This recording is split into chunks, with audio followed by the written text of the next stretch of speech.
Sim, deu uma Iniciou a mensagem. gravação. Isso. Pronto. Então, agora está. É. Olha, estou ficando É. esperta, não é?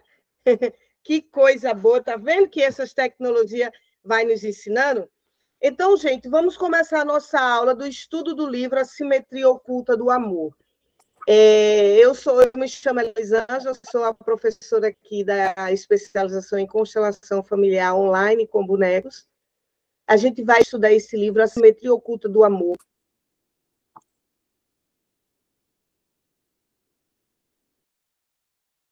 Esse livro é uma filosofia da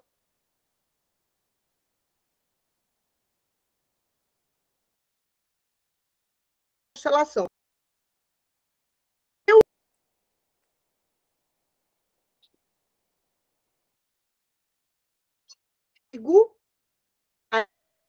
Sim, está cortando. está cortando, né? Eu estou percebendo aqui. Mas aos poucos vai se estabilizando. Então, ó, para a gente entender como as constelações acontecem na prática, se faz necessário o estudo teórico para a gente entender. Ah, eu tenho. A pessoa trouxe um bonequinho na frente, que era a mãe, só que a mãe chegou primeiro na vida. Aí o que é que isso tem que acontecer? Se o constelador não souber que existe a lei da hierarquia, ele vai deixar a mãe lá na frente. Então, para se ter uma excelência nas práticas das constelações, precisa entender o livro, né? Os livros de Bert Helling, e a gente vai começar por esse aqui. Em média, eu consigo fazer esse estudo em 7 meses, gente. Então, ó, vamos preparar um caderninho específico para o estudo do livro, lápis, porque aí vocês vão fazendo as anotações. Esse estudo do livro não vai ser solicitado dele nenhuma atividade, certo? É para vocês aqui terem, relaxar mesmo e a gente aprender nesse campo aqui, tá? Então, eu vou começar a estudar pela página 21, porque os demais vocês podem estudar, ler na casa de vocês, tá? Eu acho que todo mundo deve estar em posse aí do livro. Então, a gente vai começar a estudar por essa parte aqui, ó. A fenomenologia dos sistemas de relacionamentos íntimos. Gente, antes de mais nada, eu queria dizer que eu sou uma apaixonada pelas constelações familiares. Eu faço isso com a minha alma, com o meu corpo, com a minha gratidão do que Bert Helling já fez por mim. Porque ele já fez, não só quando eu me tornei consteladora, mas ele já abriu 3 constelações minhas quando ele era vivo. 3. Em 3 seminários que eu participei, todos 3 ele me chamou e ele abriu um campo imenso para a minha vida. Então, eu tenho isso dentro de mim, de levar o legado do mestre Bert Helling. Então, vamos entender essa fenomenologia dos sistemas dos relacionamentos íntimos. Quando Bert Helling diz isso, ele diz o seguinte: a teoria dele é baseada na fenomenologia. E aí, depois, vocês vão, né, logicamente, adentrar um estudo aí, buscar algum livro. Eu posso fazer, sim, uma indicação de algum livro de fenomenologia para vocês poderem começar a entender o que é. Apesar que aqui na especialização teremos 3 cadeiras sobre fenomenologia, e vocês vão estudar com um dos melhores. Se chama Bartô Nigru. O Bartô, ele é expert em fenomenologia, sabe? Ele é aqui pertinho de mim, eu sou de João Pessoa, ele é de Recife. Então, vocês vão estudar com o Bartô, isso vai ser, vocês vão entender como 2 e 2 são 4. Então, guarda aí a ansiedade que todo mundo que está lá vai chegar aqui, né? Os 9 consteladores, 8, aliás, porque um é professor de trabalho e conclusão de curso. Então, quando o Bert Helling diz aqui, sim, deixa eu só dizer aqui como é que vai ser a didática do livro. É assim, eu vou decorrer parágrafo por parágrafo. Como eu já conheço esse livro de baixo para cima, de cima para baixo, já estudei ele 3 vezes, então, quando tiver algum parágrafo que eu vejo que é muito grande, eu vou fazer um pequeno resumo e passo para vocês. A todo instante, se vocês quiserem, pode sim me parar. Eli, quero fazer aqui uma pergunta. né? Fazer a pergunta para a gente interagir. Eu adoro a sala de aula do jeito que está aqui. Eu vendo o rostinho de todo mundo, gosto que vocês interajam comigo, porque é nessa troca que a gente vai deixar essa aula magnífica, certo? E o objetivo é esse mesmo. Então, vamos lá. Culpa, inocência e os limites da consciência. Elis? Oi. Posso só falar? Pode, minha querida. Eu estou tão feliz de voltar lá no comecinho. A gente aprendeu tanto no online, na pandemia, nos estudos dos livros. Eu tenho assim, a maior honra de falar o quanto eu aprendi com você e o quanto é importante todos os estudos que você traz para a gente. Estou muito feliz de estar aqui. Eu fico extremamente grata de você poder voltar a estar aqui. Você já conhece o meu método e você vai se aprimorar ainda mais, né? Aquela turma que você estava, eu passei quase 2 anos e meio com aquela turma. Eu nunca tinha passado tanto tempo com a turma só. E foi assim um nó, né? Para eu soltar o pessoal. Ainda não soltei. Eu fico liberando eles para vir para as formações presenciais de Brasília, né? E assim, eles estão sempre comigo. Inclusive, a Meg também vai fazer aqui após da especialização. Então, o pessoal está voltando, está todo mundo voltando. Eu quero essa sala cheia de gente para a gente estudar e a gente crescer e evoluir. Gente, então vamos lá. Ó. Culpa, inocência e os limites da consciência. Para entender melhor, esse livro aqui, eu quero dizer que ele é a Bíblia das constelações. Então, aqui nós vamos estudar as 3 consciências e as 3 leis do amor, que é o carro-chefe das constelações. Para tudo isso, Bert Hellinger vai colocar no meio disso a culpa, a inocência, para poder dar um nozinho na cabeça da gente, para depois a gente poder entender. Quando isso tudo apaziguada, a quantidade de teoria apaziguada dentro de você, você vai ver que é muito mais fácil do que você imagina a constelação familiar. E, acima de tudo, né, é uma filosofia. Então, estejam preparadas, porque a vida de vocês irão mudar. Uma vez que acrescentar de que existem limites para a consciência, de que existem limites para amar, vocês não vão conseguir voltar e amar diferente. Vocês vão amar do jeito que a filosofia mostra e conscientiza a gente. Então, ok, deixa eu botar meu óculos aqui, que sem um óculos eu não sou ninguém. Aí diz aqui no início, se observarmos cuidadosamente o que as pessoas fazem para ter uma consciência inocente ou culpada, perceberemos que a consciência não é o que o pensamento quer, não é o que pensamos que é. Perceberemos que uma consciência inocente ou culpada pode pouco ter a ver com o bem e com o mal. E aqui eu quero parar para vocês entenderem. Vai ser nesse ritmo, tá, gente? Eu leio e trago desmiuçado aí toda essa parte teórica das constelações. A ética não tem nada a ver com o desejo de pertencer, com o bem e com o mal. Então, quando uma pessoa deseja pertencer a uma família, que é o que todo mundo deseja, por que a gente deseja? Porque nós somos sistêmicos, nós viemos de um sistema. Então, quando eu desejo, na minha alma, pertencer à minha mãe e ao meu pai, se esses pais roubam, matam, mentem, não vai existir dentro da minha consciência uma separação entre o bem e o mal. Eu posso praticar o mal da mesma forma que eu posso praticar o bem, com o mesmo desejo de pertencer ao meu sistema. Então, isso significa o quê? Olha mesmo, vamos dizer que uma família com 5 filhos, com 3 filhos, o marido e a mulher. E o marido rouba e a mulher também. Aí eles vão para o supermercado, de manhã se acordam, não tem nada para comer na mesa. Ninguém abre a boca para dizer, vamos sair para roubar, porque senão a gente não vai almoçar também. Apenas há olhares na mesa, todo mundo se olha, a mãe coloca 2 meninos perto dela, porque está pequeno, e o pai leva o maiorzinho.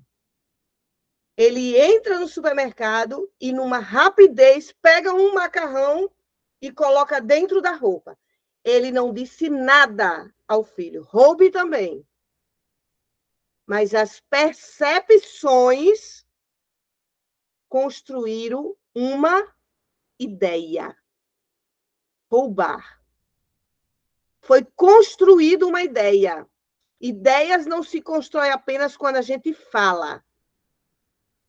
Então, aquele menino chegou em casa e o pai colocou tudo na mesa, fizeram aquele almoço e todo mundo comeu. E os pequenininhos lá com a mãe também viram a mesma atitude. Então, o que é que acontece? Os meninos vão crescendo, com certeza, dos três, uns dois vai dizer, vamos fazer o mesmo que papai e mamãe, porque está dando certo. Não deu certo não, gente? Roubar? Deu certo, né? Para o que eles querem. Deu certo. Até então, ninguém pergunta, é certo ou errado? É bem ou é mal? Mas a família construiu uma ideia e tem uma necessidade e ela se constrói assim. Então, duas crianças vão crescendo e vão fazendo a mesma coisa. Entra no supermercado, tira um biscoitinho, tira um bombom, né? Vão tirando coisa da idade deles. E aí eles vão criando o quê? Um padrão de quê? De comportamento humano. Um padrão de comportamento humano, de atitudes. Só que vai ter um filho que vai dizer assim, eu não concordo. Pronto. Na hora que esse menino disser eu não concordo, ele vai ser o quê da família, do sistema dele? Excluído. Excluído. Perfeito, Maria Cristina. Ele vai ser excluído, porque a consciência sistêmica familiar está dizendo, aqui é uma ideia, então temos que fazer isso. E aí esse menino vai sofrer uma pressão gigante, gente. Gigante. E dentro dessa pressão, ele vai ter dois caminhos. Né? Dentro dessa pressão, ele vai estar entre o bem e o mal. Se ele decidiu, não, a minha ética, da minha consciência pessoal, diz assim, não roube. Mas quem é maior, a consciência sistêmica familiar ou a consciência pessoal do menino? A consciência sistêmica familiar. Por que é maior? Porque veio dos pais. E os pais são os grandes. Ó, já estou trazendo aqui a lei do amor, hierarquia, né? Então, vamos entender através desses exemplos. Então, como os pais são os grandes, chegaram primeiro no sistema, os filhos tendem a obedecer. Então, mas vai ter um filho que vai dizer, mas não concordo com isso. E aí ele vai sofrer. Gente, é uma pressão mesmo. É olharezinhos de piadinha. Nossa, só quer ser o juiz. Só quer ser o certinho da família. Ele pode chegar, inclusive, a mãe ou o pai, no ápice da exclusão, dizer assim, você hoje não come. Você não vai comer. Por quê, papai? Porque você não trouxe nada para dentro de casa. E aí as relações, que aí entre os limites das consciências, que o que está no título lá, né? Culpa, inocência e limites da consciência. As relações começam a ficar truncadas. Porque a primeira coisa que o menino vai dizer é: o meu pai e minha mãe não me amam, porque me negaram comida. Me negaram comida. Então ele não me ama. Por isso que o amor sistêmico familiar, o amor,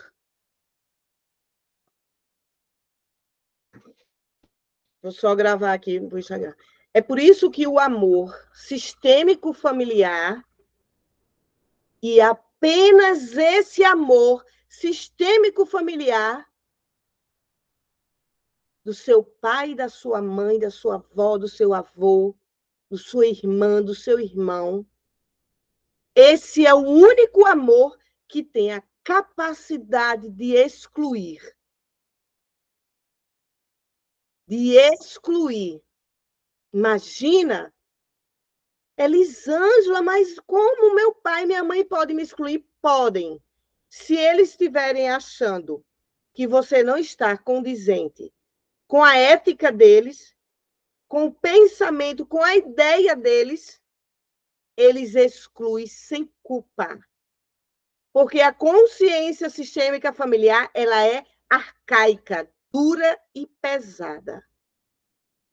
Então, olha mesmo, né? Eu não sei se vocês já perceberam, né? Quando uma pessoa, por exemplo, ela vai se casar, logo no início do casamento. Às vezes até no iníciozinho daqueles namoros, onde estão, sabe, dois pombinhos, assim, ai, tudo querem fazer juntinhos, né? Vocês já perceberam que esses meninos, eles ficam assim, vamos cozinhar, amor. Não, minha mãe usa óleo, vamos usar azeite. Aí você olha assim, meu Deus, eu passei a vida toda educando esse menino com óleo e agora me quer usar azeite. Vamos beber água. Água natural, gelada faz mal. Não tem isso. E as mães e os pais vão tomando ódio disso, gente. Tomando ódio. Esse menino está fazendo tudo diferente de mim. Eu criei de um jeito, tá aí um marmanjão, e agora quer achar que pode fazer diferente. Que é isso? É a vida dizendo, recomeça. É a vida querendo que as pessoas errem de outra forma, diferente. Mas a gente está preso a uma consciência e a gente fica no julgamento do filho. Ah, esse menino agora só come se for com azeite. Esse menino agora só toma água se for natural. Água gelada ele não toma porque diz que faz mal. Mas é um novo ser. É um novo elemento da vida que está ali para dizer, eu posso ir além da minha mãe e do meu pai. E a gente, por ter uma consciência sistêmica familiar dura, arcaica e pesada, a gente começa a criticar, a excluir. E a gente diz, é para fazer como eu digo, porque eu tenho muitas experiências. É até também uma falta de humildade nossa, de mãe e de pai, né? Uma falta de humildade para dizer, de repente, essa geração, elas têm uma mente mais touchscreen do que a minha, que é analógica, né? E aí a gente fica nessa coisa de que os filhos só nos amam se passar a ideia precisa que a gente iniciou as nossas vidas. A ideia de que isso, de que aquilo outro, porque com a gente aparentemente deu certo. Mas pode ficar melhor, não pode? Pode ficar melhor. Ora, se para mim foi dificultoso, eu passei 8 anos para terminar meu curso, de repente um filho meu termina em 4 anos. E por que não? O que é que tem? Então, assim, a capacidade dessa pequena linha que eu li aqui no livro, né? Isso tudo que eu estou falando, gente, está apenas dentro de uma linha. Uma consciência inocente ocupada pode pouco ter a ver com o bem e com o mal. Então, quando eu digo, eu me sinto o quê? Com aquele menino, né, trazendo aqui aquele menino que se sente com a consciência pesada, culpada, ele é o quê? Ele é o menino que está dizendo, eu não vou roubar. Porque ele diz assim, poxa, eu estou me sentindo culpado. Porque toda a minha família faz isso e todo mundo se ama, se dá bem. Minha mãe faz as coisas pelo meu irmão e meu irmão está lá roubando. Aí começa um barulho na cabeça da criança, do jovem. E o inocente? O inocente faz assim, ó. Opa, deixa quieto, porque eu estou me dando bem aqui. O inocente recua, a sua consciência pessoal, a sua própria ética e assume os ditames da família. É por isso que retirar uma pessoa de um movimento de dor através da prática das constelações é você fazer ela sair da inocência. De uma inocência onde ela diz assim, para que trabalhar se mamãe me dá uma pensão? Para que me curar de uma doença, de uma diabetes, de uma hipertensão, se com essa doença todo mundo faz as coisas por mim? Para que me curar e conhecer mais, se eu, sem conhecer nada, eu já tenho aqui família, marido, filhos, casa, comida, meu marido já faz tudo para mim. Então, essa consciência inocente é uma consciência aonde você está concordando em ficar parada na vida. Parada. É, de alguma forma, um movimento de vítima. Mesmo que seja em graus diferentes. Então, essa inocência e essa culpa que Bert Helling diz é quando a gente infringe ou concorda com os ditames da nossa família. E esses ditames podem ser tudo. Pode ser... Ninguém estuda aqui na família, porque estudar é falta de perda de tempo, é perder tempo. Vamos todo mundo logo trabalhar. Quando vem um que diz, opa, eu quero estudar, essa pessoa se sente culpada, porque ela quer evoluir. É a mesma coisa do exemplo que eu dei a vocês dos filhos. O filho quer cozinhar com azeite, quer deixar de comer margarina e quer comer manteiga. E você critica. Ah, só quer manteiga agora, só porque conheceu uma menina, só quer comer manteiga agora, só como se for com manteiga. Tirou a margarina. Eu estou dizendo isso daqui, são exemplos reais. E uma vez eu fiz uma constelação de uma mãe com um filho e a briga era por conta disso. Porque com a namorada disse, olha, a margarina, ela faz muito mal. Aí foi explicar lá o que era margarina. E ele passou a comer manteiga. E a mãe achou ruim, porque a menina ensinou uma coisa a ele.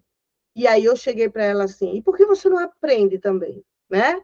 Então, assim, é olhar para a pessoa, né? E se ter uma humildade e dizer, bom, os meus ditames, a minha regra da minha família pode sim ser de uma outra forma. Não tem problema se o meu filho está evoluindo comendo manteiga. De repente, eu olho para isso e digo, opa, deixa eu experimentar, deixa eu ler aqui se realmente a margarina faz mal para o organismo humano. Entenderam? Então, a gente vai se sentir o tempo inteiro, gente. Vai ser uma brincadeira de gangorra mesmo. O tempo inteiro a gente vai estar se sentindo ou culpado ou inocente. Ou culpado ou inocente, dependendo do que a gente quer ir além do nosso sistema e além da consciência sistêmica familiar ou ficar presa nos ditames da nossa família. Quer falar, Cíntia?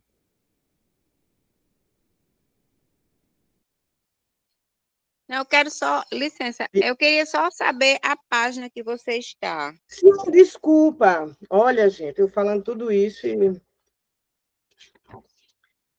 20, 21, veja aí, 20, 21, 22, 23. É culpa, inocência e limites da consciência. Esse daqui, ó. Certo. Certo? Eu vi o capítulo, mas a página que eu porque o capítulo realmente era esse daqui, ó. O capítulo. Isso, Cíntia, que lindo. Todo mundo aqui já tem livro, Assimetria? Sim. Tem físico? Você tem, Luciana? Todo marcado. Não tem.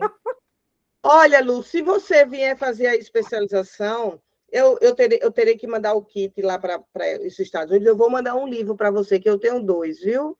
Eu vou mandar um para você. Olha, que bom, te agradeço muito, muito obrigada. Porque eu teve uma vez que eu precisei gravar, eu tive que comprar outro em Brasília, e ele está ali parado no armário, não tem necessidade de estar parado, né? Um livro, eu tendo outro aqui, né? Certo? Muito obrigada. De nada. Então, gente, a culpa e a inocência, a gente vai estar sempre brincando com elas. E onde é que a gente percebe essa brincadeira? Sabe onde é que a gente percebe? Na nossa voz interna. Sobe e desce. Sabe aquela vozinha que a gente está lavando os pratos? Menina da Ave Maria, mas também mamãe foi demais. Varrendo a cara. Ai, meu Deus do céu. Peraí, olha, eu estou muito cansada. O meu marido deixou mais uma vez a toalha em cima da cama.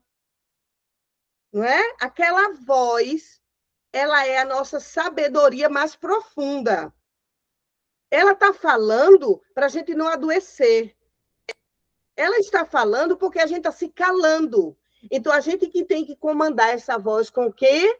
Com os nossos pensamentos. Opa, voz, espera aí. Eu vou dar um jeito dele agora tirar a toalha de cima da cama. Eu não vou mais tirar. Ele vai ter que ver a cama mofada. É radical, tá, gente? As atitudes. Aí tem que ver a caminha mofada, dizer, ai, amor, essa cama tá mofada. Sua toalha, meu bem, querido, né? Sua toalha, meu querido.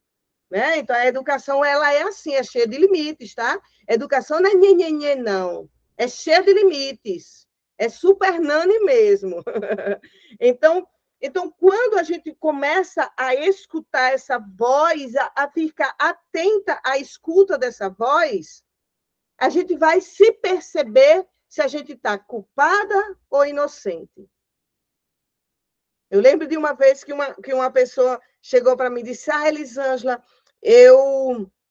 meu marido comprou uma passagem para a gente passar 15 dias nos Estados Unidos. Só que eu não puder levar a minha mãe. E aí eu falei, como é que por que você tem que levar a sua mãe? Não, porque só sou eu e ela na vida, tá? E eu teria que levar a minha mãe. E aí, né, ela estava com essa voz interna cheia de culpa. Se eu não levar, eu sou a filha o quê? Ingrata. Então, ela se sente culpada. Se eu levar, eu sou a filha boa, eu sou a inocente. E isso, gente, vocês têm que estar o tempo todo atenta, por quê? Porque a consciência, essa voz, ela vem juntamente com os sentimentos do inconsciente. Então, o inconsciente, ele só age. Ele só age se você não está passando as suas emoções pela consciência, procurando saber o que está acontecendo, você só vai ficar com essa voz remoendo dentro de você. Então, é por isso que você precisa dizer, ai, meu Deus, deixa eu levar. Não, minha mãe, eu levo ou não levo? E você não tomar uma conversa com essa voz e uma atitude, você vai agir pela inocência o mais rápido possível. Porque a inocência é mais forte. A inocência vai dizer assim, peraí, né, menina, mas olha, vem cá. Tua mãe se sacrificou por tu. Ela segurou tu no ventre dela, sofreu que só com aquele homem. E agora tu não vai levar essa mulher? Mas aí ela iria de lua de mel com o marido, não é? Então a gente também precisa dar o quê? Um limite para o movimento do amor. Né? Não, sua mãe está bem? Não, a mãe está super bem. Inclusive, ela mora com uma pessoa que eu contratei para ajudante dela. Então, você precisa dizer, mamãe, desta vez, sem culpa, você não vai. Mas eu vou trazer uma lembrancinha para a senhora. Então, a gente também precisa, do jeito que a mãe e o pai da gente deram algum limite a gente, não vai comer doce agora. Ela não estava fazendo por maldade. Ela estava fazendo para o nosso bem. Então, a gente também, depois que a gente cresce, a gente também precisa reeducar essa voz que fica querendo estar sempre no movimento da inocência, da boazinha, do concorda com tudo, com a família. Porque a gente vem educada dessa forma mesmo, gente. Né? Então, as piores atrocidades e injustiças são cometidas sem peso de consciência. Olha só o que Bert Helling diz. Os roubos, os assassinatos,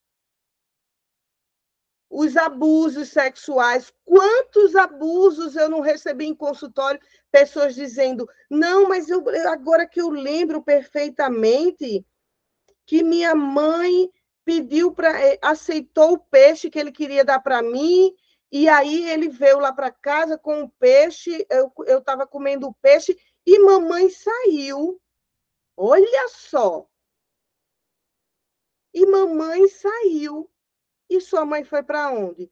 Eu não sei, ela demorou. Aí, quando ela voltou, ele já tinha me abusado. Estou dando exemplos. Exemplos vivos. Aconteceu isso com a paciente minha. A consciência sistêmica familiar que a mãe dela carregava era: se eu deixar minha filha com este homem, ele me dá alguma coisa também. Então, havia um combinado neste caso. Eu libero ela para você e você me dá um dinheiro. Estar aqui desse lado como terapeuta, você tem que ser muito forte, viu, gente? Vai chegar um momento que nada vai... Oh, foi assim, sinto muito. Vamos curar. Sinto muito. Eu sempre digo isso quando uma dor é muito grande com o meu paciente. Olha, eu sinto muito. Vamos curar?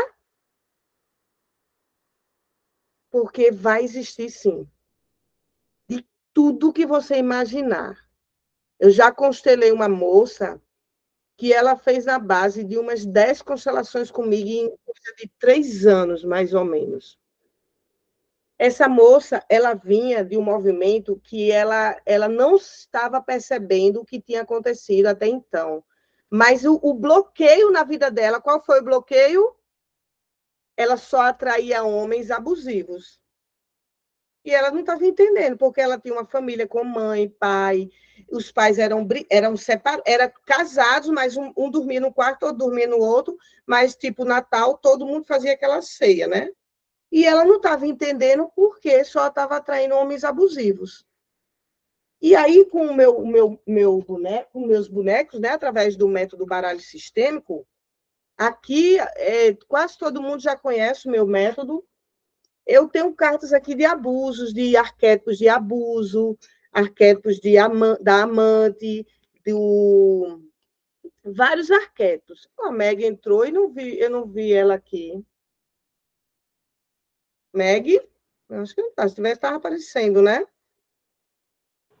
Acho que ela não entrou, não. Eu autorizei e de repente, parece que ela saiu. Então, o meu método baralho sistêmico, gente, eu tenho um arquétipo para tudo. E quando essa moça trouxe o arquétipo do abusador para representar a mãe dela, eu falei assim, peraí, será que a mãe dessa menina é abusadora? E ela trouxe um homem, né, para representar a mãe. Ai, peraí que está dizendo que não está conseguindo. Eu vou pedir para ela entrar por aqui. Ah, gente, tudo ao vivo aqui, né? Tudo gravando essa... Meg, entra por esse link aí. Onde é que eu estava? Ah, esqueci agora. Sim, sobre o abusador, e ela trouxe o homem, né? homem. E eu falei assim, Sim. será que a mãe dela é abusadora? Só que toda a cena que ela foi construída, da dor dela, levou para que fosse a mãe dela. E confirmou quando eu disse, então traga aqui a sua avó materna. Quando ela trouxe e confirmou que era mãe, eu falei assim, você já foi abusada?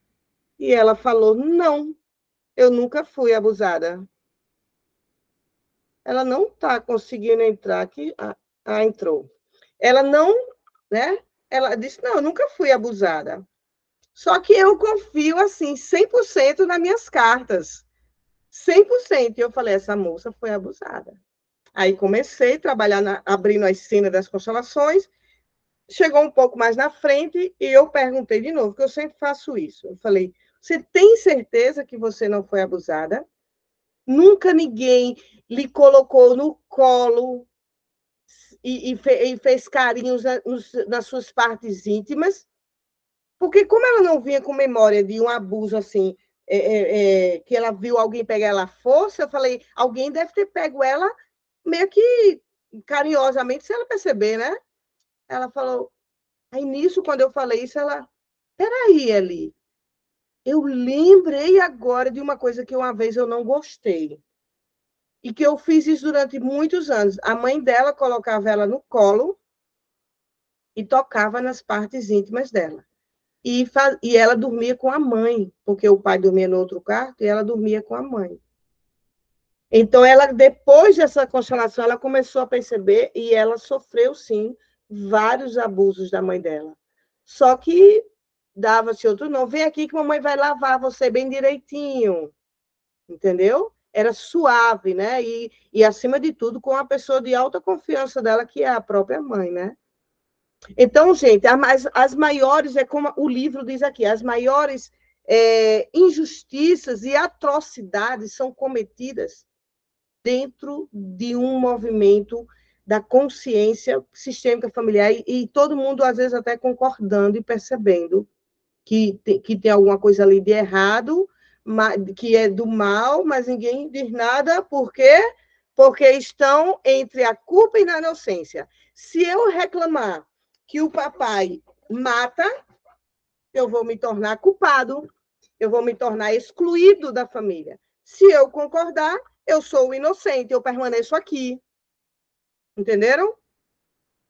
E aí, ao passo que nos sentimos extremamente culpados ao fazer o bem, quando isso não condiz com o que os outros esperam de nós. Olha mesmo. Então, se a minha mãe não espera que eu estude e eu decido estudar, eu me tornarei uma culpada na minha alma. A energia de culpa. E eu vou estudar, talvez faça até um mestrado ou uma especialização, mas essa culpa que é invisível, assim como a lei da gravidade, essa culpa simplesmente, gente, vai puxar você em algum momento na vida com o que eu nomeei de elástico sistêmico familiar. Você vai, mas lá na frente você casa e é traído e você volta para dentro da casa da sua mãe. Você vai, você adoece e volta. Você vai, perde o emprego e volta. Você vai, sofre acidente e volta para ela curar você. Não passa no concurso, perde emprego. Então, tudo isso que acontece lá no mundo e que a gente diz, eu não tenho sorte, Deus é contra mim, é o elástico sistema amarrado na sua cintura que você infringiu os ditames da família e ele está batendo, ó, ou de casa, vamos voltar e se tornar inocente. Então, o elástico sistêmico ele vai ficar, lógico que tanto o culpado como o inocente, eles podem chegar no mesmo emaranhamento, tá, gente? Eles podem chegar na mesma dor, fracassar do mesmo jeito, porque o inocente, o culpado, gente, ele ainda vai mais do que o inocente. Vocês estão conseguindo entender isso? O culpado, ele vai para morar na Coreia do Sul, Inglaterra, Estados Unidos, Alemanha, Portugal. Ele vai, porque 50% do culpado, 50% do culpado está aonde? Na raiva da família. Anotem aí. 50% do culpado está na raiva da família. Os outros 50% estão com ele. E ele está dizendo assim, eu vou. Só de raiva eu vou. Eu estudo. Só de raiva eu estudo. Eu caso. Só de raiva eu caso. Eu não roubo. Só de raiva, porque eles são tudo ladrão, eu não roubo. Então, o culpado, ele vai. Só que ele vai voltar porque ele saiu com a raiva, né? E daqui a pouco eu vou dizer como é que ele pode sair, mesmo sem concordar com a família. O inocente, então, grave aí a imagem do raivoso culpado. E o inocente, ele vai dizer, eu fico em nome da família. Eu não caso, mamãe, em nome da honra que eu tenho à senhora, que está na solidão. Eu não arranjo emprego, papai, já que o senhor me sustenta. Eu não tenho saúde, mamãe, para morrer primeiro do que a senhora. O inocente está lá, tá assim, ó. Faço. Só que aí mora um grande segredo também. A vida, ela foi feita para você. Não foi feita para o outro, não, é para você. Quando chega no outro, a vida diz assim, eu fui feita para você. Isso é física quântica, significa dizer que o universo só reconhece você, só reconhece eu, Cíntia, Cláudia, Cristina, Luciana, Meg. O universo, ele reconhece apenas você, e cada um diz para si, o universo apenas me reconhece. Então, é por isso que quando eu digo, tomara que ela perca o emprego, eu estou dizendo para mim mesma. Porque se o universo só sabe que eu existo, por isso que estão hoje em dia criando, né, o multiversos. Vocês já escutaram falar nessa palavrinha linda? O multiversos quer dizer que existe um universo e dentro do universo, vários universos. Porque eu sou o universo, você é o universo. Então, aqui nessa sala temos um multiversos. Então, quando esse universo desse filho que deixou de casar, deixou de ter um filho, deixou de ter emprego, deixou de ter saúde, deixou tudo em nome da família, sabe o que é que a vida vai dizer? Mas eu fiz você para a sua vida, não fiz você para a vida da sua família? Aí a vida vai vir pedir a conta, viu? Quando a vida vem pedir a conta, você já está lá no fundo do poço agoniada. Eu quero viver, eu quero viver. E tudo aquilo que lhe leva a ficar paralisada na vida, truncada, psicossomatizada, é você se vingando da própria família. Se vingando da própria família. Em dizer, sabe o quê? Qual é a frasezinha que você está interna? Já que vocês não me deixam ir, eu fico, mas paguem tudo para mim. Por isso que a gente vê, né, casos de pessoas que, eu quero constelar, Eli, que eu não consigo trabalho. Não consigo, Eli. Aí o que é que acontece? Quando a gente vai ver, uma vez até trazendo essa questão, uma vez eu constelei uma menina, ela é de Brasília, né, que meu campo maior é em Brasília. Eli, eu não consigo me casar de jeito nenhum, não consigo. Eu venho aqui.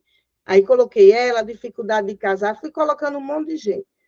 Aí eu disse, não, essa menina deve ganhar alguma herança, porque tá danado, aqui tem dinheiro demais na vida dela e parece que ela está casada com a imagem que eu tenho abstrata, né? E daí ela trouxe uma carta de um homem de blusa verde para eu colocar em cima da carta abstrata. Quando vocês forem conhecer no método, vocês vão entender o que eu estou dizendo.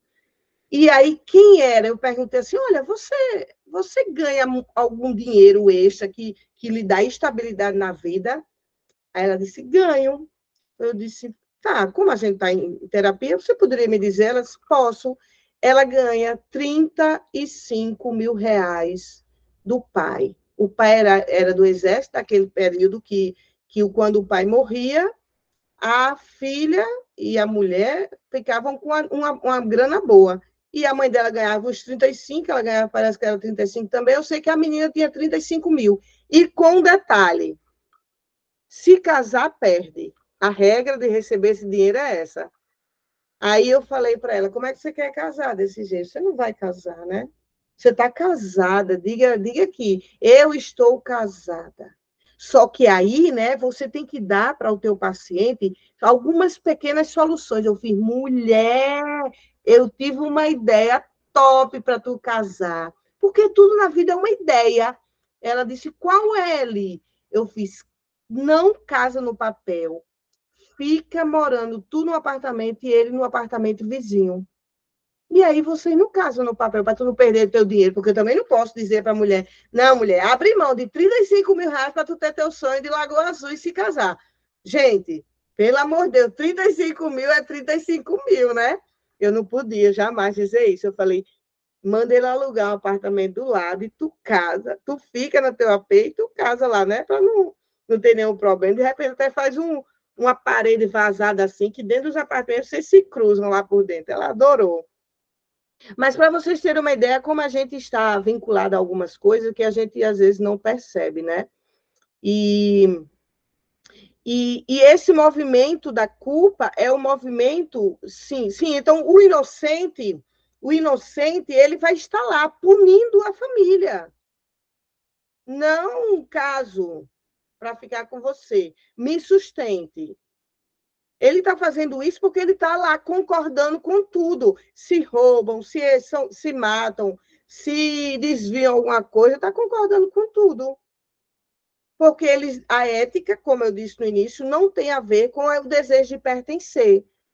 Quando você deseja pertencer àquela família e quando você está ganhando alguma coisa daquela família, a ética, ela, é esquecida. Você passa a continuar ganhando tudo que você ganha em nome do pertencer e em nome do sentimento de inocência. Então, eu vou pertencer aqui, tem problema não eu ficar sozinha mesmo, minha mãe ficou 70 anos só e é viva, então eu também vou ficar.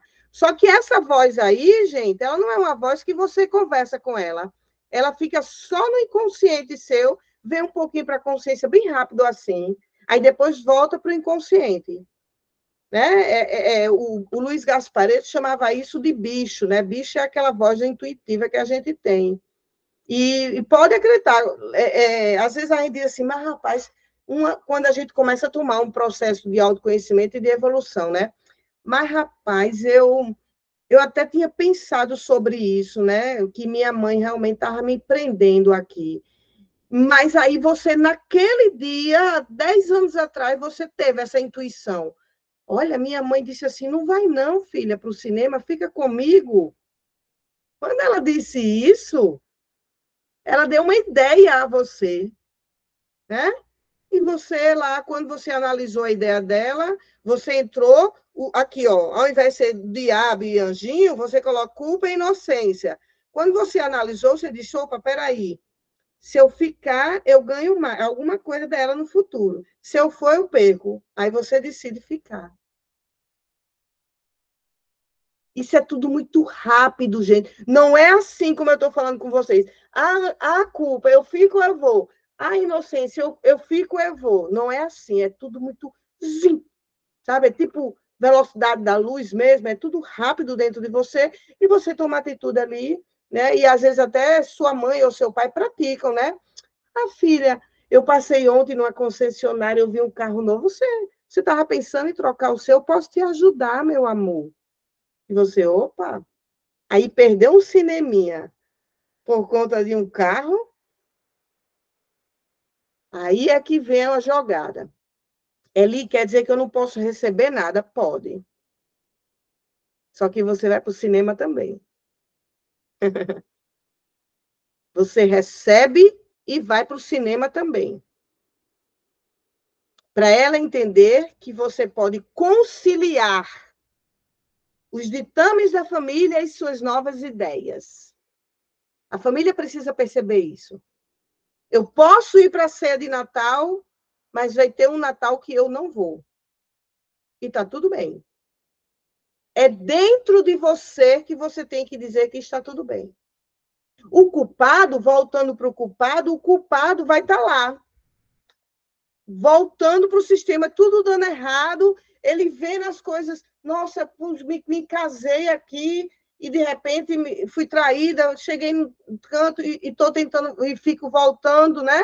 Então, o culpado, ele vai ficar nessa coisa, desse elástico, puxar ele. E quando o elástico puxa, ele vem arremessado, gente, com uma força impressionante, né? Para poder ele tentar entrar em que sentimento quando o culpado volta? Sentimento de inocência. É sempre o jogo. O que vai fazer você entrar no equilíbrio não é você se sentir culpada, nem totalmente inocente. É balancear esses sentimentos dentro da consciência e dentro dos limites da consciência e dentro dos relacionamentos sistêmico familiar e dos relacionamentos do mundo, né? Porque isso é um padrão de comportamento. Então, significa que com uma amiga eu também vou agir com o sentimento de culpada ou inocente. Entenderam? Alguma dúvida? Deixa eu falar até meia-noite. Alguma dúvida? Não. Não, né? Tá. Então, eu vou seguir. Ao passo que os sentimentos extremamente culpados, ao fazer o bem, quando isso não condiz com o que os outros esperam de nós, que foi o que eu falei, né? Chamamos de consciência pessoal aquela que achamos culpada e inocente. Então, aqui, Bert Hellick deu duas grandes consciências. Tudo que eu falei para vocês de inocência e culpados tem a ver com a consciência pessoal. Então, é por isso que você pode dizer, eu não vou, voltando ao exemplo das crianças, né? Que os pais roubam, furtam. A criança que disse que não ia roubar, ela disse, eu não quero fazer isso, é porque a consciência pessoal dela tem uma ética de dizer, não quero fazer. Só que a consciência pessoal de uma criança de 7 anos, ela precisa da família ou não precisa para sobreviver na vida? Precisa. Vocês acham que ela vai burlar isso? Vai romper e dizer, olha, pai, eu não vou roubar. Não vai. Porque ela não sabe, dentro do movimento até racional, cognitivo, dizer, se eu não roubar, como é que eu também vou ajudar? Ela não tem como achar um caminho de solução para esse tamanho problema que é todos os 4 roubam e só eu que não roubo. Entenderam? Então, a consciência pessoal dela vai simplesmente triturar o campo emocional dela. Essa criança ela abandonada, negligenciada, excluída, e ela cria esse padrão, e ela, de fato, foi assim, e ela cria esse padrão e vai para onde? Vai para o campo dos relacionamentos amorosos, os homens abandonam, exclui, a sogra exclui, vai para o campo espiritual, ela se sente que tem obsessores perseguindo ela. Então, ela cria um padrão nas outras ramificações, a própria doença. Ela vai criar padrões que aquilo vai repetir no comportamento dela e na sustentação da vida dela aqui no planeta Terra. Então, ela fica, se os meus pais não me abençoaram, porque eu também não consegui ser igual a eles, quem é que vai me abençoar, pelo amor de Deus? A pessoa se sente desamparada, gente. Desamparada de dizer, não, eu não tenho como sobreviver sozinha, porque os meus pais que sabem, os pais são vistos pelas crianças como super-herói. A consciência da criança é lúdica, né? Então, o Bert Helling, com essa explanação que eu fiz, gente, o Bert Helling trouxe a consciência pessoal e a consciência sistêmica familiar. Então, a consciência pessoal, ela está atrelada que é chave, é uma palavra-chave para poder vocês entenderem esse processo aqui. Então, eu vou repetir. Com esse movimento que eu explanei agora, aqui no estudo do livro A Simetria Oculta do Amor, Bert Helling nos mostrou que essas duas primeiras consciências, a consciência pessoal e a consciência sistêmica familiar. Olha a palavra que eu disse para vocês. A consciência pessoal, ela está atrelada à sobrevivência da pessoa. Então, se eu sou uma criança que eu não sei sobreviver sozinha, e se minha mãe vai me passando, junto com o meu pai, a cultura, a ideia de que estudar é ruim, de que pode roubar, de que pode mentir, a minha ética pessoal se anula, se torna inocente para poder pertencer ao sistema do qual eu nasci. Então, conseguiram entender? Eu já falei, só nessa parte aqui eu falei. Consciência pessoal, consciência sistêmica familiar e lei do pertencer. Só que ainda eu vou trazer isso detalhado durante todo esse estudo. Entenderam? Então, o desejo de pertencer, que é a primeira lei do amor, ele vai se atrelar na consciência pessoal e ela vai se juntar assim, ó, como um encarne. Elisângela não faz nada. Porque tu não quer pertencer? Quer. Tu consegue sobreviver sozinha? Não. Então, obedece. Por isso que diz, né? Quem tem juízo obedece, né? Negócio assim, né? O ditadozinho, né? Né? Então, aí a gente vai obedecer. Quando a gente começa, é por isso que eu dei o exemplo no início dessa aula, eu dei o exemplo para vocês, lá do jovenzinho que está apaixonado e que a namorada ou o namorado da jovem, ela começa a dizer, não come margarina, come manteiga, não frita com óleo, frita com azeite, né? Passa protetor solar, a mãe nunca mandou esse menino passar protetor solar. E aí você começa a achar ruim. Por quê? Porque você quer que se torne herança indestrutível todas as suas ideias. Você não admite que um outro, menor do que você pariu, possa, de repente, ter uma ideia melhor do que a sua. Olha que ousadia de um filho. A gente poderia dizer, né? Que ousadia. Eu vejo isso com bons olhos. Porque é também uma humildade. Coloca os pais dentro de um campo de humildade. Eu apenas, entre parênteses, tive você. Mas eu não sou o senhor dos saberes, nem as senhoras dos saberes. Eu sou sua mãe, eu sou o seu pai. E aí vai nos colocar numa outra parte que muitas vezes a gente esquece, que é a nossa parte humana. Então, a minha parte humana de mãe, sem culpa nenhuma, pode sim ter tido falhas. Porque na mesma pessoa que se tornou mãe, também é a mesma pessoa que veio de um sistema cheio de dor. Então, é por isso que a gente precisa ter essa humildade para poder fazer a vida evoluir, né? E, ó, eu só digo uma coisa a vocês. A vida, ela só evolui quando ela quebra o círculo do qual a gente acha que é tudo perfeito lá. Ela só vai conseguir evoluir com o novo, com o diferente. Se a gente acha que a família da gente é a melhor, que não precisa mais acrescentar em nada, que quem vem tem que se curvar aos nossos ditames, a gente se torna o perfeito. O perfeito, ele não evolui. São frases de Bert Hellinger. O perfeito, ele não evolui. Ele paralisa a vida. Né? Então, vamos lá. Olha, 1h20 e eu apenas um parágrafo. É lógico que hoje é que eu estava com muita vontade de falar, mas é lógico que eu vou andar mais rápido, não se preocupem. Então, vamos lá, no segundo pontinho aí, ainda na mesma página, tá, gente? Bom, aí eu estou falando aqui, quem tiver dúvidas aí pode ir perguntando.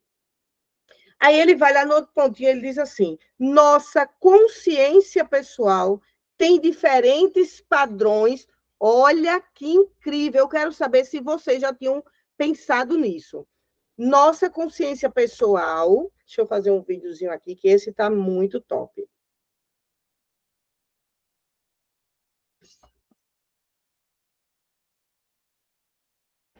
Aí, nesse parágrafo, Bert Hellinger diz assim, nossa consciência pessoal tem diferentes padrões, um para cada tipo de relacionamento, um padrão para o relacionamento com o pai, outro relacionamento com a mãe, um para a igreja, outro para o trabalho, ou seja, um para cada grupo que eu deseje pertencer. Então, é por isso que, se eu não desejar pertencer a esta sala de aula agora, eu vou burlar as regras e vou sair. Se, de repente, eu coloco a regra, ó, todo mundo, para entrar nessa sala de aula, tem que tirar o sapato. E entra uma pessoa com o sapato, lógico que todo mundo vai olhar para ela, porque naquele grupo já também se criou uma consciência sistêmica familiar. Entenderam? Então, tem também, gente, um autor da parte da linguística, que ele se chama Mikhail Bakhtin. Depois vocês procurem ler. Eu posso até depois, na próxima aula, trazer. Eu tenho aqui em cima o livro dele. O Bakhtin, ele trabalha com self, ele diz praticamente essa mesma coisa, né? Nós temos uma consciência para cada pessoa que a gente interage. Então, eu não sou a mesma pessoa do mesmo jeito para todo mundo. Uau! Não sou. Se eu não quero pertencer a meu pai, eu me torno rebelde. Se eu quero pertencer à minha mãe, eu me torno obediente. Se eu quero pegar alguma coisa com o meu marido, eu me torno mansa. Se eu quero fazer meu filho obedecer uma coisa para mim, eu vou me tornar lá, talvez, amorosa ou impositiva. Então, isso é por quê?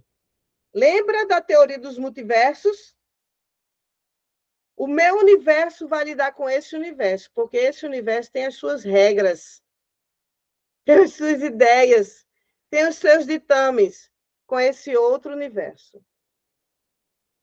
Então, quando eu vou e digo que eu quero sim pertencer àquele pai, eu me submeto às regras do universo dele. Mesmo que eu não concorde, mas aí lá com ele eu me submeto, quando eu saio dele, às vezes a pessoa pensa totalmente diferente. Mas olha mesmo, o meu pai, só por causa de um bolo, ele fez o que eu queria. Ele disse que queria um bolo, eu fiz o bolo, e aí quando eu fui lá deixar o bolo, eu consegui tirar 10 mil reais dele. Estou dando exemplos assim, né? Entenderam? Então, isso significa, né? Isso daqui que Bert Hellinger está dizendo, a nossa consciência pessoal, ela é muito esperta. Ah, Elisângela, quer dizer que eu sou falsa? Que eu fico com várias personalidades? Personalidades, não. A gente tem consciências diferentes. A sua personalidade, ela é única. Agora, a consciência de atuar com cada pessoa, ela vai se diferenciar. Entenderam?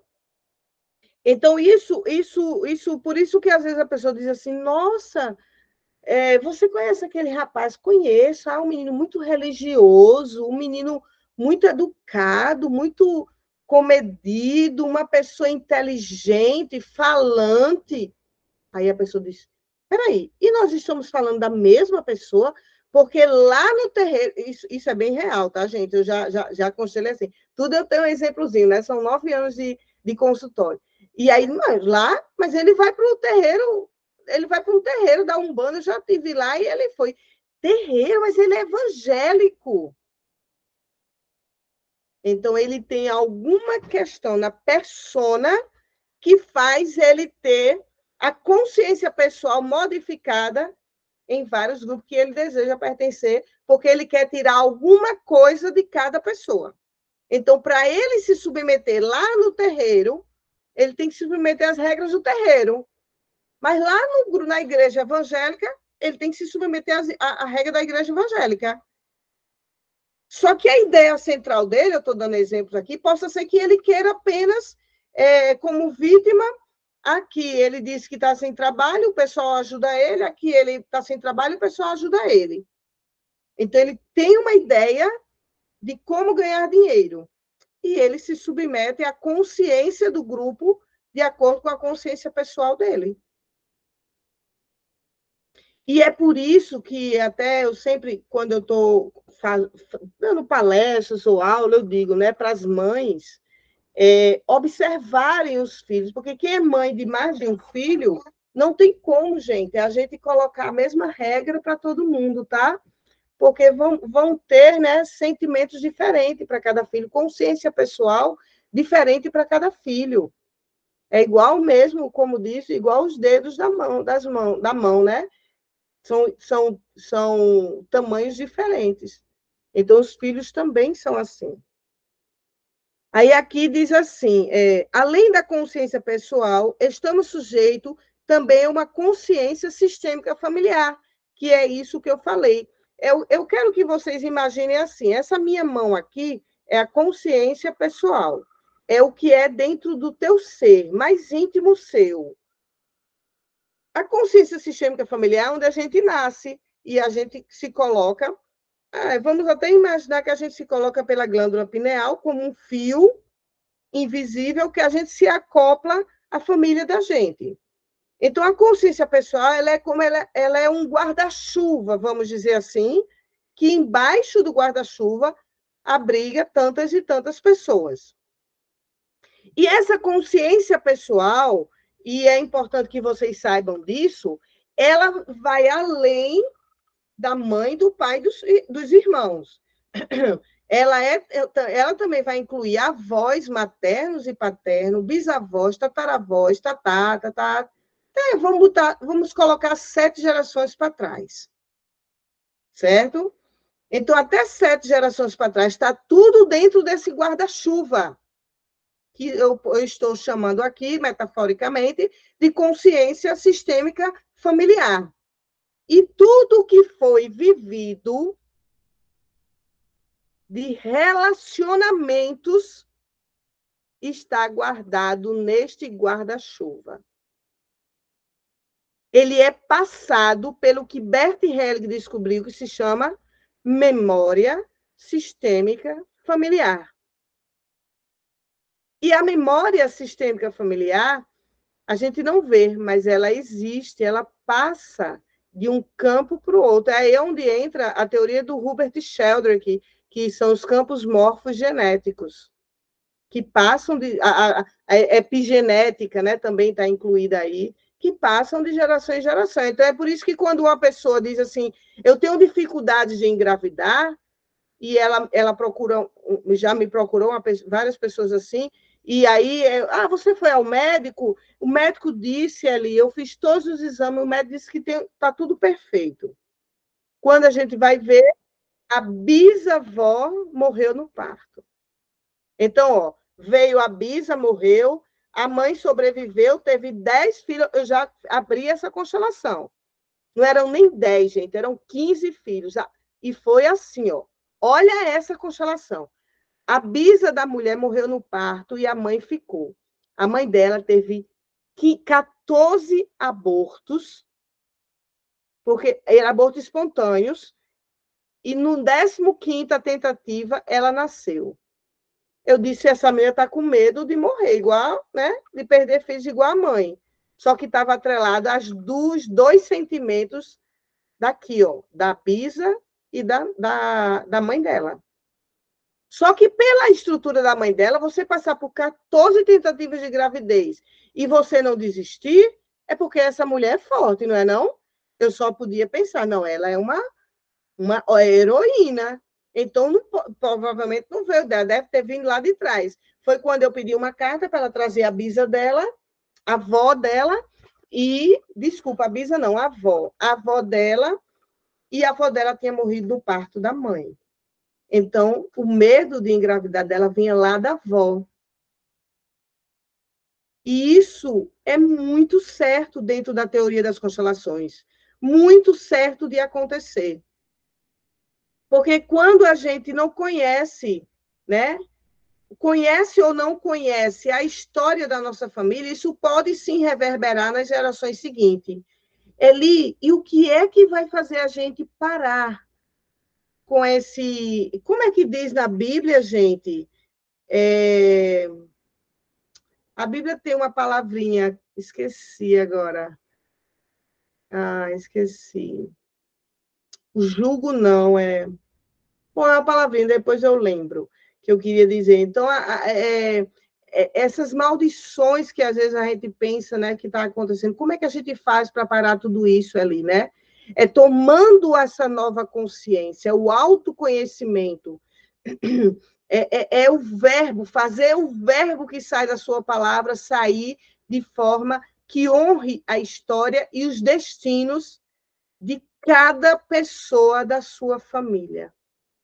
Enquanto o seu verbo não for proclamado com a força dos seus sentimentos, dos seus pensamentos, de dizer tudo o que não deu certo para as mulheres na minha família, comigo dará, porque eu estou honrando a cada uma de vocês. Isso é um verbo. É um verbo onde a gente sustenta uma palavra em vida.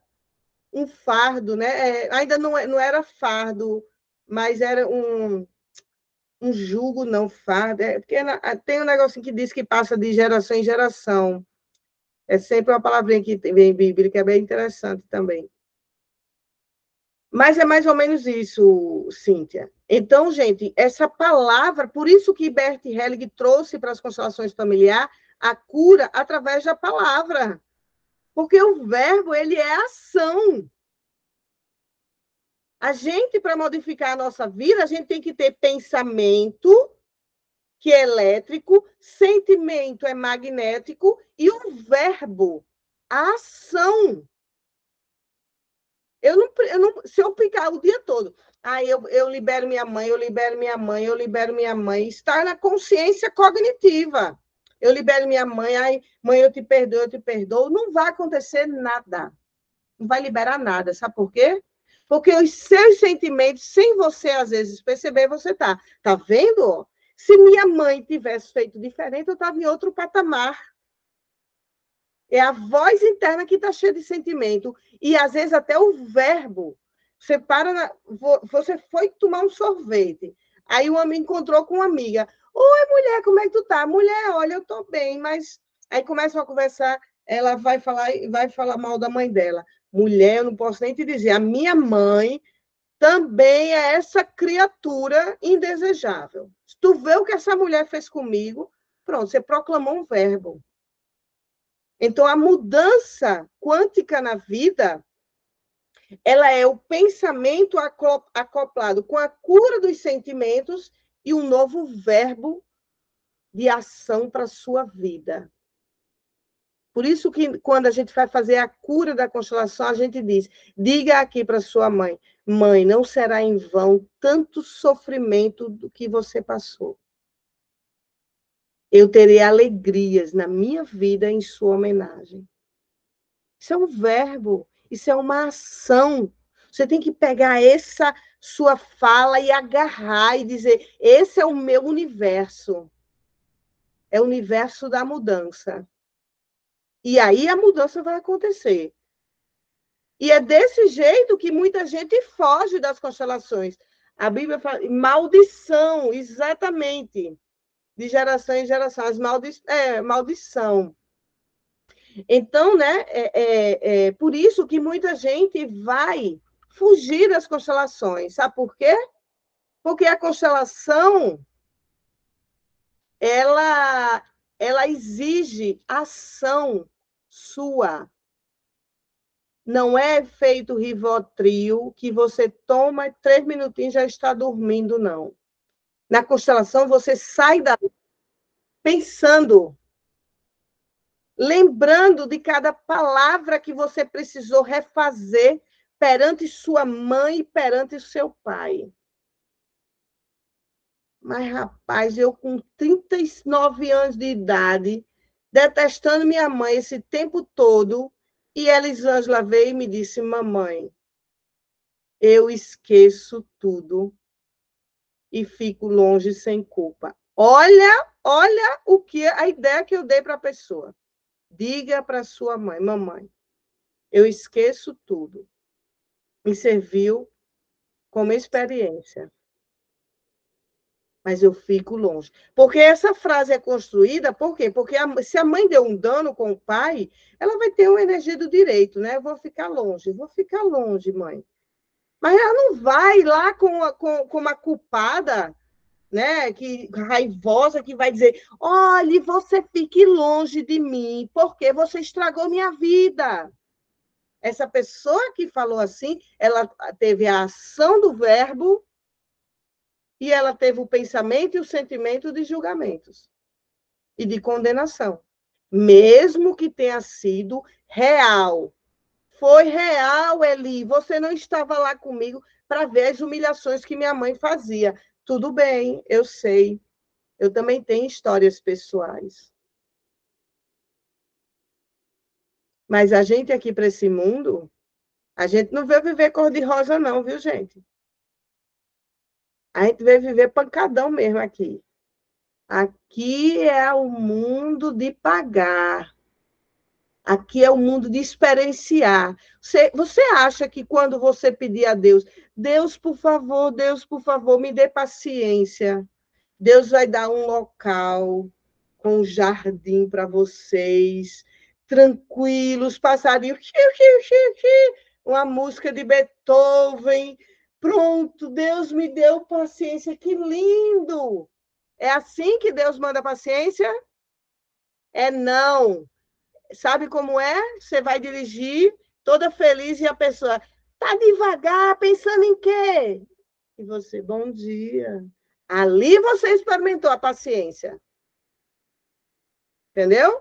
Então, esse mundo aqui é o mundo da aprendizagem. Ou você cresce para entender isso, ou você não vai crescer e vai ficar pequenininha como vítima e parada na vida. A gente vai dando limites às coisas ruins que vão acontecendo e que a gente não gosta, quando a gente experimenta aquilo que não foi bom e aprende. Por isso que a vida faz você repetir de ano. Porque você esteve na frente de uma pessoa abusiva e não se defendeu dela. E você ficou recuada mais uma vez. Eita, olha o que ele disse para mim. Nossa, que coisa pesada. Ah, mas deixa, eu vou me tornar aqui uma menina boazinha para ver se ele não faz mais isso comigo. Ele vai fazer do mesmo jeito. Do mesmo jeito, porque esse mundo aqui não é assim, não. Você só vai parar de atrair gente abusiva quando você disser para a pessoa, você se coloque na sua. E você dá um basta e você se afasta. Né? Então, assim, é para experienciar e é para viver, sim, essas realidades duras e muitas vezes cruéis. Não estou dizendo aqui que é normal a gente viver isso, mas que a gente vai passar. Não existe a paz 100%. Não vai existir. É o mundo da terceira dimensão, gente. Né? É o mundo da terceira dimensão. Então, além da consciência pessoal, temos a consciência sistêmica familiar, que é esse guarda-chuva que eu falei para vocês, que é a nossa família, tudo que eles viveram, tudo que eles pensam, todas as ideias, os abusos, abortos, as dificuldades financeiras, os assaltos, tudo, está tudo gravado lá. Assim também como as coisas boas. Os bons casamentos, os grandes amores, as grandes viagens, as inspirações, a espiritualidade. Está tudo lá na memória. O que vai fazer você acessar é a tua sensibilidade, a tua alma. Se você é uma pessoa esponja, que quer salvar todo mundo, que quer salvar a mamãe do papai, que acha que... Nananana, você vai levantar a mão inconsciente e vai dizer, deixa que eu resolvo isso. Não sentimos nem ouvimos essa consciência, a gente não sente nem escuta. Mas notamos seus efeitos quando o dano passa de uma geração a outra. Quando a gente vê um filho, quando a gente vê um irmão, quando a gente vê um pai, uma mãe, um sobrinho envolvido nas drogas, com doenças, sofrendo, separado, sem trabalho. Aí a gente vê o dano que essa consciência arcaica, dura e pesada, ela manipula, exclui e abandona para que a gente cumpra apenas e somente só o que ela quer. Não enriqueça, porque riqueza é coisa de gente desonesta. Não, minha mãe foi sempre humilde, eu vou ser humilde. Inventaram aqui no Brasil de que humildade é pobreza, né? Humildade não é pobreza, não. Isso aí é outra coisa. Então, quando uma pessoa está com dificuldade de enricar ou de trazer o dinheiro, ela está com essas regras da família dela na cabeça dela. Não cresce, porque se você crescer, você vai ficar muito longe da gente. Não vá para outro país, não passe nessa prova, não, porque se você fizer isso, você vai ficar muito longe da gente, né? E aí você não cresce. Só que isso é dito verbalmente, pelo verbo, às vezes tem sistema que sim. A mãe diz, para que danado tu vai estudar fora, menino? Tu tem no estudo aqui em casa tu vem, come aqui, almoça, eu preparo um lanche para tu levar na escola. Que danado tu vai estudar na capital? Ela verbalizou. Verbalizou. Ela disse, fique parado, como eu. E tem umas que não verbalizam, né? Quando essas mães verbalizam, esses pais, o filho... É bom porque o filho cria raiva, né? Se o menino cria raiva, ele vai vir para as constelações cheio de raiva. Eu adoro. Adoro gente raivosa, porque eu vou diluindo as raivas dele e a gente vai equilibrando tudo. Agora, quando vem inocente, sem saber, tic-tic assim que a mãe faz de manipulação, minha filha, é um trabalho danado para a gente poder curar essa criatura. Porque diz assim, diga assim para a mamãe, mamãe, por favor, me deixe ter minha opinião. Ai, Eli, nossa, dizer isso para minha mãe. Não, minha mãe é muito bondosa. Minha mãe prepara meus lanches.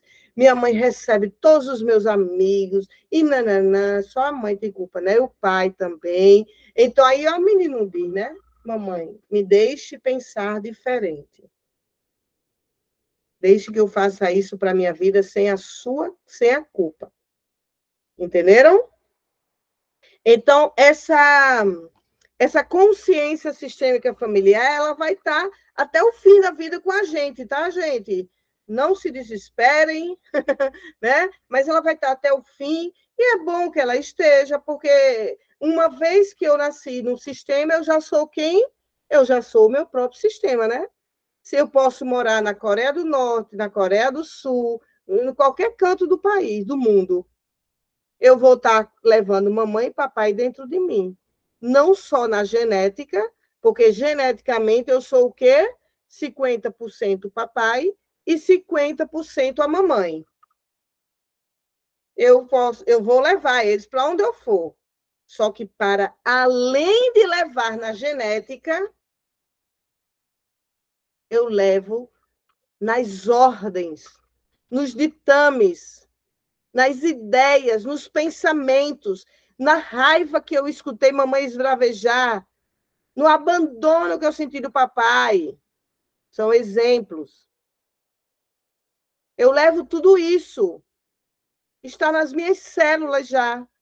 E o trabalho é curar através do autoconhecimento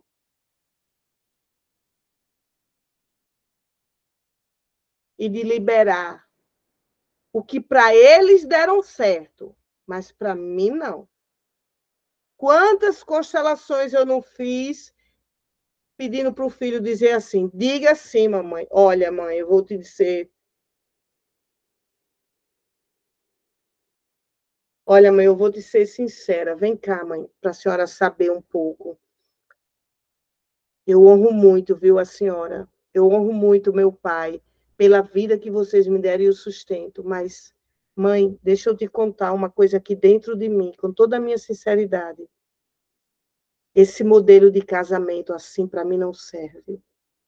Eu sinto muito, minha mãezinha, mas eu farei diferente. É você que tem que verbalizar, ter a ação no seu pensamento, nos seus sentimentos e na palavra que sai da sua boca ou na palavra pronunciada na sua voz interna que tem que mudar a sua vida.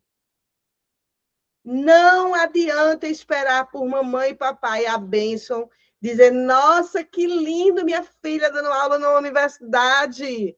Que lindo minha filha fazendo isso, fazendo meu filho fazendo aquilo. Não adianta. Isso virá através de consequência da mudança energética, psicobiológica, que você fará a partir do seu autoconhecimento. Então, é você que tem que nutrir dia a dia. Vigiai e orai. O verbo que sai da sua boca e o verbo que está sendo pronunciado na sua voz interna. Quando você lava prato, varre casa, toma banho, vai no mercado, pega um Uber, dirige, sua voz ela fica 24 horas, 365 dias por ano, falando dentro de você. Até quando você está dormindo, essa voz está ativa. É o verbo que tem que ser pronunciado agora de forma diferente, porque seus pensamentos mudaram e porque os seus sentimentos mudaram diante do sistema familiar do qual você nasceu.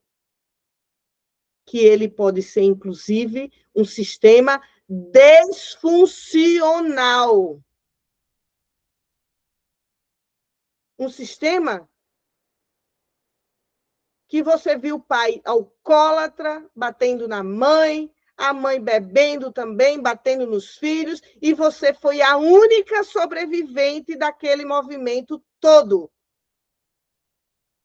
Então, você é a chave da cura do seu sistema. Mas enquanto você estiver olhando para o seu sistema, querendo salvar eles, e não se salvar, você não muda nem você e nem nada.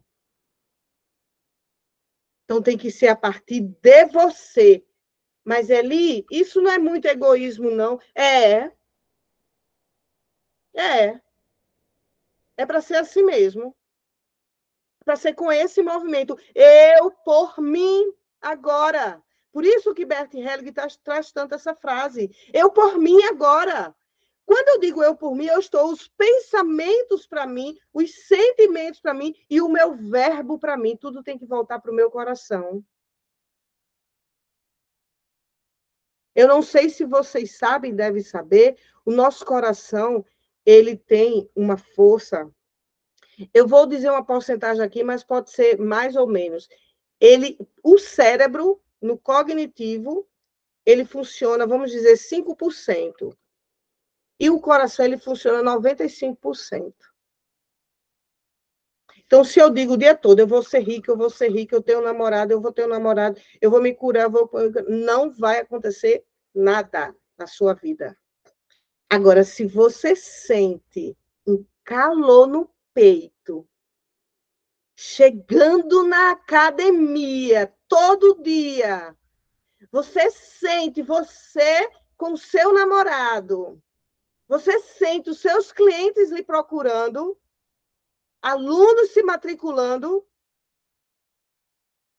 o universo vai responder a tudo isso. E o verbo também. O verbo que a gente pronuncia com a voz e o verbo da voz interna. Não esqueçam disso. A voz interna, a gente tem que estar vigiando ela de instante a instante. Eu fui no cafezinho antes de vir para essa aula, eu vigiei minha voz. O que é que ela está dizendo? Espera aí, eu estou remoendo aquela constelação que eu fiz, muda. Coloca uma música, reza um Pai Nosso, Elisângela. Bora, Elisângela, reza um Pai Nosso. Pai nosso que estás no céu, santificado seja o vosso nome. Venha a nós... Está entendendo? Porque você tem que vigiar sua voz interna. É esse movimento de cura que a gente precisa fazer todo santo dia. Alguma dúvida? Falei, não foi, gente? Eita, danado. Alguma dúvida, gente? Não, né? Olha, Não, eu já vou... pra... Diga, pode falar. Só para reforçar, porque eu acho que ou eu não estou acompanhando direitinho na questão teórica aqui do livro, ou tem alguma coisa errada, porque eu também estou num local um pouco escuro, porque eu estou no sítio, tem muito bichinho de luz. Eu sei. Mas assim, eu não encontrei onde você está. Então, qual é o capítulo? O capítulo é o primeiro, né? É o primeiro. É aqui, É o ó. primeiro. É que tem esse nome. Ah, é porque é o seguinte, dependendo das edições, as páginas mudam. Lembrei disso. Eu vou Ah, dizer por nome agora. É culpa, inocência e limites da consciência. Eu estou aqui. ah, eu achei no primeiro capítulo, só não Pronto, achei na eu página. só li essa página Entendi. hoje. Página 34. Na sua edição, né? Ou Na 24. minha. Aí vai 24. mudar. Pronto, Olha, eu acho. Pronto. a aula de hoje toda foi só isso daqui, só essa página. Certo. Eu peço que vocês, essas outras páginas aqui, vocês leiam sozinha. Porque é abertura, introdução, por isso que eu comecei já dessa. Então, Certo. hoje, para eu poder fazer essa abertura, eu quis trazer, porque essa parte é mais densa mesmo, tá? Aqui a gente ainda fala, na próxima aula, a gente vai falar sobre a consciência, consciência da totalidade suprema, que é a coisa mais linda do mundo, que é o universo, é Deus, é o amor, né? Essa consciência, ela é especial, ela não exclui ninguém. Mas isso são cenas da próxima aula, do próximo capítulo. Certo? Gente, olha, a todos os alunos matriculados que estão aqui, eu peço que vocês... Hoje faltaram gente, mas tudo bem. Lembrando que essa turma aqui, tanto vai ser alunos da especialização, como tem aluno de um grupo que eu vendo essa leitura do livro, que é R$500, inclusive vocês podem oferecer aí para as pessoas, tá? Então, essa turma ela vai estar bem mista, tá? Então, para quem é da pós, eu peço que vocês adentrem a plataforma da FABEX, da Faculdade FABEX, e comecem a olhar lá para vocês ir se familiarizando, porque hoje eu liberei o link, mas eu quero que vocês entrem pela plataforma. Então, eu preciso testar se o usuário está certo, se a senha está certa. Caso não esteja certo, eu vou falar com a secretária da faculdade e a gente vai reajustando tudo isso. Porque vocês entrando por lá, vocês vão ver que para o dia 23 e 24 de março, eu já deixei lá 5 videoaulas para vocês assistirem. Eu preciso que vocês assistam essas videoaulas antes da aula. Então, são 5 videoaulas da minha autoria sobre constelações com bonecos. Eu deixei lá também vídeos sobre as ordens da ajuda, muito legal também, que eu faço. Deixei o livro em PDF e o link, olha esse detalhe, o link para esta aula é apenas esse até o fim agora. Não muda link, tá? Então, vocês não podem passar isso para as outras pessoas, porque senão eles entram na nossa aula. Combinado? Então, quarta-feira, às 7h30, não percam. Olha, eu gosto de sala de aula assim, eu vendo todo mundo, tá lindo aqui, certo? E toda quarta-feira podem convidar pessoas, né? Passando por mim o telefone para eu poder fazer o cadastro da pessoa. E a gente fica de 7h30 da noite às 8h30. Esse livro é maravilhoso. Vocês vão dar um salto quântico demais na teoria das constelações a partir desse livro e desse desmiuçar que eu faço, trazendo como exemplos a teoria do Bert Hellinger, tá? Gente, um beijo. Eu vou ver agora se eu sei desgravar aqui, parar a gravação. Vamos lá. E agora, hein, Claudinha? Ai, meu Deus, está gravando aqui, sem saber desmarcar. Será que eu aperto lá, hein? Isso, no mesmo lugar tem uma bolinha, acho que vermelha e branca lá em cima, não tem?